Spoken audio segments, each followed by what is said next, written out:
لیکن گھر کے باقی سبھی افراد کو جیسے چپ سی لگ گئی۔ وہ سب اس وقت ہال میں موجود تو تھے، لیکن کسی کے چہرے پر بھی کوئی خوشی نہیں تھی۔ سب سے زیادہ چپ تو چچی کو لگی ہوئی تھی۔ انہوں نے تو کبھی خواب میں بھی مہرو کو اپنی بہو بنانے کا نہیں سوچا تھا۔ غصے سے چچی کا چہرہ سرخ تھا۔ ان کا بس نہیں چل رہا تھا وہ مہرو کے چہرے کا نقشہ بگاڑ دیں۔ جو ہی مولوی صاحب رخصت ہوئے اور نکاح خواہ کمرے سے باہر نکلے، چچی پھنکارتی ہوئی اٹھی اور بہزاد کے سامنے آ کر رکی۔ بہزاد، تم اب یہاں رکے ہوئے ہو؟ وہ انتہائی تلخیہ اور طنزیہ انداز میں بولی تو بہزاد نے سر اٹھا کر اپنی ماں کی طرف دیکھا، جن کا چہرہ غصے کی تصویر بنا ہوا تھا۔ ایسے کیا دیکھ رہے ہو؟ جب سب کچھ اپنی مرضی کا کر لیا تو پھر کون سا مزید دکھ ہے جو ہمیں دینے کے لیے رکے ہوئے ہو؟ اسے لے کر فوراً ہمارے گھر سے نکل جاؤ، کیونکہ اب مجھے اس کے ساتھ ساتھ تمہارا وجود بھی برداشت نہیں ہو رہا۔ اور ایک بات کا خیال رکھنا کہ مجھے دوبارہ کبھی اپنی شکل مت دکھانا۔ مہرو کا چہرہ ایک دم زرد ہو گیا۔ اس نے تو نکاح کی حامی بھی اسی لیے خاموشی سے بھری تھی کہ کم از کم اس گھر سے نہیں نکلنا پڑے گا، اور ایک لحاظ سے اس کا اس گھر میں بہزاد کی وجہ سے رہنا بھی ممکن ہو جائے گا، ورنہ چچی تو اسے ہر ایرے غیری نتھو خیرے کے ساتھ باندھنے کو تیار بیٹھی تھی۔ بہزاد نے اسے حاصل کرنے کے لیے جو گھٹیا پن دکھایا تھا وہ تو قابل معافی نہیں تھا، لیکن مصیبت یہ تھی کہ سچویشن ایسی آن پڑی کہ وہ چاہ کر بھی بہزاد کی مخالفت نہیں کر پا رہی تھی، کیونکہ وہ اس کی شکایت لگا کر دیکھ چکی تھی کہ کسی کو کوئی فرق ہی نہیں پڑا، الٹا اسی کو لان تان کی جا رہی تھی۔ اسی صورتحال میں وہ سر جھکائے بیٹھی تھی۔ وہ جانتی تھی اب بہزاد اپنی ماں کے ساتھ تکرار کرے گا اور یہاں پر ٹھیک ٹھاک ہنگامہ برپا ہو جائے گا۔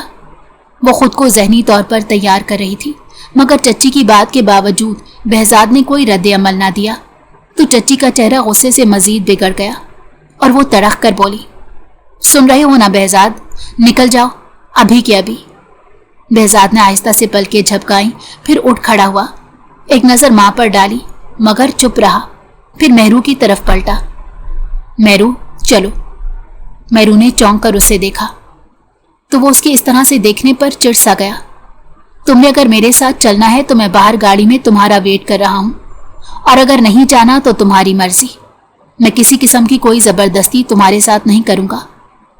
یہ کہہ کر وہ تیزی سے باہر نکل گیا تو اس نے سٹ پٹا کر دادی کی طرف دیکھا، جن کے چہرے پر غم کے بادل تھے۔ وہ بہت ہی ملول دکھائی دے رہی تھی۔ پھر آنکھوں ہی آنکھوں میں انہوں نے مہرو کو اشارہ کیا تو وہ سمجھ گئی کہ وہ اسے بہزاد کے ساتھ جانے کا بول رہی تھی، تو اس نے خاموشی سے دوپٹے کو اپنے سر پر اوڑھا اور دادی کی دعا لے کر باہر نکل گئی۔ چچی پیچھے سے بولی، دیکھا میں نہ کہتی تھی کہ یہ پوری جادوگرنی ہے، کیسے میرا پلا پلایا بیٹا اپنی انگلی سے لکا کر جا رہی ہے۔ اللہ اس کو بھی کبھی خوش نہیں رکھے گا۔ وہ گاؤں کی عورتوں کی طرح سینہ کو بھی کرتے چلانے لگی۔ مہرو نے پلٹ کر چچی کی طرف دیکھا اور پھر تیزی کے ساتھ باہر کی طرف بھاگی۔ بہزاد نے گاڑی سٹارٹ کر رکھی تھی۔ وہ جو ہی گاڑی میں آ کر بیٹھی، اس نے فوراً گاڑی آگے بڑھا دی۔ وہ گھر جس میں اس کی بہت ساری یادیں وابستہ تھیں اب کافی پیچھے رہ گیا تھا۔ اسے ایسا لگا جیسے کسی نے اس کا دل جکڑ لیا ہو۔ وہ بے آواز رونے لگی۔ یہ تم نے کیا کیا؟ کیوں کیا یہ سب؟ مجھ سے تو نفرت کرتے تھے نا تم، پھر کڈنیپ، اتنی بے عزتی، اور اب نکاح، یہ سب کیا ہے؟ وہ چیخ پڑی۔ یہ سب کچھ اسی کی وجہ سے ہوا تھا۔ اگر وہ اسے کڈنیپ نہ کرتا تو آج اسے یوں اپنا گھر نہ چھوڑنا پڑتا۔ وہ شدید اضطراب میں تھی۔ ایک دل چاہتا کسی طرح سے چلتی گاڑی سے چھلانگ لگا دے، مگر باوجود خواہش کی وہ یہ سب نہ کر پائی۔ بہزاد نے اس کی کسی بھی بات کا جواب نہیں دیا تو تنگ آ کر وہ گاڑی سے باہر دیکھنے لگی۔ تھوڑی ہی دیر بعد وہ ایک 3 منزلہ عمارت کے پاس رکے تو وہ فوراً گاڑی سے نیچے اترا۔ اس کی رہنمائی میں مہرو فٹافٹ گاڑی سے نیچے اتری۔ ان کا فلیٹ 2nd فلور پر تھا۔ وہ سیڑھیاں چڑھ کر وہاں پہنچے اور جب فلیٹ کا دروازہ کھول کر بہزاد اندر داخل ہوا تو اس نے بھی فلیٹ کے اندر قدم رکھا۔ 2 کمروں کا چھوٹا سا فلیٹ تھا جس میں سامان برائے نام ہی تھا۔ بہزاد پلٹا، اگر تمہیں کوئی چیز چاہیے تو بتا دو، میں ابھی ویسے بھی بازار جا رہا ہوں۔ تو اس نے انکار میں سر ہلایا۔ بہزاد آگے بڑھا، ایک کمرہ کھولا۔ یہ کمرہ تمہارا ہے، اتنا بتا کر وہ تیزی سے باہر چلا گیا۔